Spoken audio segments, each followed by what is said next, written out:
Hi, I'm Larry Puckett, the DCC Guy. Today on the DCC Guy, I have a couple of things for you. First of all, I'm going to have an announcement about the future of the DCC Guy channel. And then after that, I want to go over an update to a couple of functions with Decoder Pro rosters. You know, in the last video on Decoder Pro, I pointed out a couple of things that didn't work quite the way I expected them to based on the instructions, but I have an update on those features as well. So let's go ahead and we'll get started.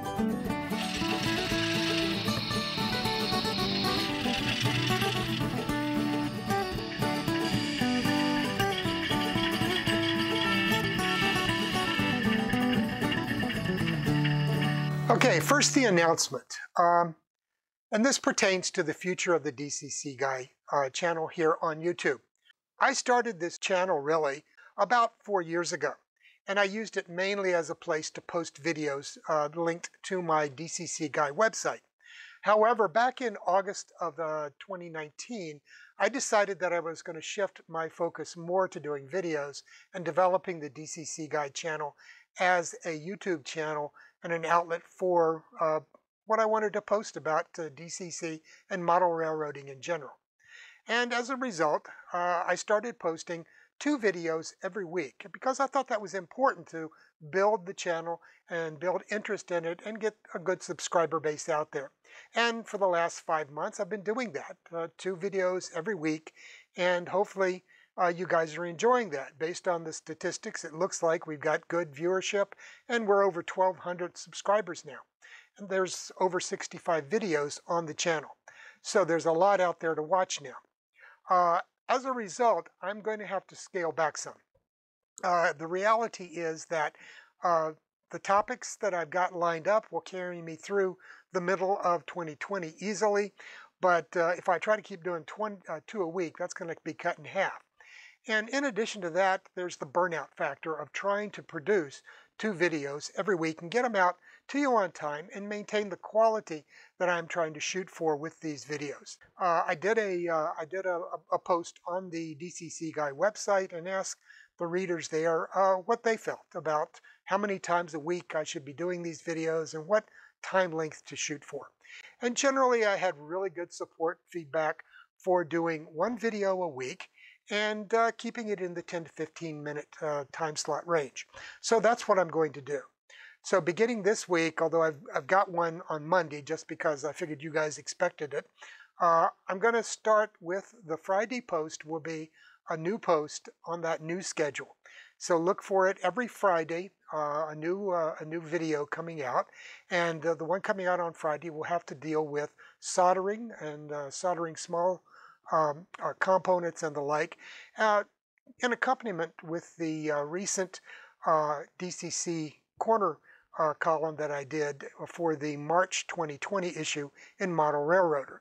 So I did promise to do the video for that, and so it will be coming out this Friday. Okay, let's go ahead and turn now to updating the last video on Decoder Pro roster groups. And Captain Bill, one of our viewers here, pointed out a couple of ways to do things with roster groups that I was not aware of. And I want to go ahead and bring you up to date on those and a couple of other things that I pointed out during the video. So I'm going to move over to the computer and we'll get started with taking a look at updated features for roster groups. Okay, here we are with my Decoder Pro roster like I showed you in the previous video on roster groups. And as you can see, I've got the all entries roster up here. My GWR is still there and populated. I got rid of some of the others because I want to show you how to use this. Let's go in here. Let's say we want to create a new roster group, and we're going to call that the Southern. Okay, so click on that, and we can go down here, and you can see that it's empty. Now, to populate that very quickly, all you have to do is take and highlight, and all I'm doing is holding down my mouse button, and select all of the locomotives for the Southern Railway. Then I can hold down my button, drag and drop all of those selected entries into the Southern group. And as you can see, they're now all there. So this makes it so much quicker and easier to create a subgroup from the all entries group. Okay. Now, what if I wanted to have a duplicate of this for some reason? Let's go ahead and we'll create a duplicate roster group. And I talked about the roster group here. And so it wants to know what's the name for it. Let's call it Southern Railway.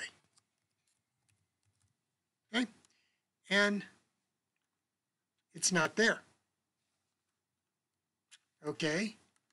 Where did it go? It's not appearing. However, let's show you something. Close Decoder Pro, okay, and then open it up again.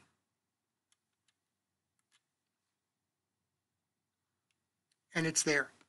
For some reason, the program is not refreshing and bringing up that duplicated roster group after it's being created. So this is just one of those little funky things. Now, there's probably a lot of these things that, I found that this worked slightly different on my iMac than it does here on my PC. So you just have to be aware of these things and be creative. Try a couple of different things. Control-C's and that kind of thing with a Mac can do things that you can't do here on the PC, for example. So unfortunately, these kind of things, I could not find them documented in the instructions. And some of these things work with the main roster group window, but do not work with the roster group table association. For example, if I highlight a selection of locomotives, let's say these N and Ws, and try to drag and drop them, it doesn't work. Okay? And I've tried, using the control, holding down the control, that doesn't work. Holding down the shift, that doesn't work.